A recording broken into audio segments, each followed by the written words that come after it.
Компанія Андреас Штіль вклала багаторічний досвід машинобудування, кращі технології і високі стандарти виробництва у цей бестселер бензопильного ринку, що займає верхні рядки офіційних і неофіційних споживчих рейтингів. Если вы предпочитаете бензиновый инструмент, я рекомендую вам самую популярную народную пилу «Штиль» МС-180. При своем весе 3,9 кг данная модель имеет мощность двигателя 2 лошадиные силы. Двигун працює на стандартній паливній суміші у пропорції мастила та бензину 50:1. Стабільність робочих параметрів гарантується виробником за умови застосування якісного високооктанового бензину не нижче 95 і фірмового моторного мастила. Основное применение данной пилы – это прореживание сада, заготовка дров в небольших объемах и также при строительстве. Длина шины составляет 35 сантиметров, что позволит вам завалить дерево диаметром 30 сантиметров.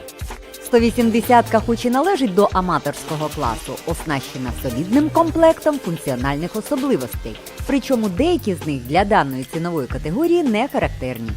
До ключових особливостей моделі можна віднести здатність працювати з мінімальними вібраціями на рукоятці.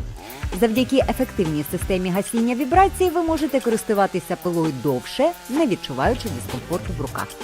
Вбудований компенсатор контролює якість вихлопу і потужність двигуна.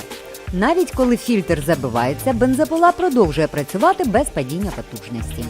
Завдяки такій системі міняти фільтр і обслуговувати інструмент потрібно рідше. Данная модель имеет прозрачные баки, что позволит вам следить за уровнем топлива и масла, боковую натяжку цепи, быстрый доступ к фильтру и свече зажигания, а также систему безопасности. Оновлена версія «Штіль МС-180» з покращеним фільтром, зручним бічним натягуванням ланцюга за допомогою фіксуючої гайки, новим корпусом з додатковими вентиляційними отворами так само комфортна, як і її попередниця. Якщо виникає сильна віддача під час роботи, автоматично спрацьовує гальмо, завдяки чому знижається ризик пошкодження узлів бензопили. Модель оснащена системою EMATIC, що забезпечує рівномірну подачу мастила на ланцюг, тому витрата його приблизно вдвічі менша, ніж на звичайних моделях. Бензопилою МС-180 буде зручно працювати і новачкові, і досвідченому фахівцеві. А придбати оригінальний інструмент ви можете у магазинах офіційної дилерської мережі «Штіль».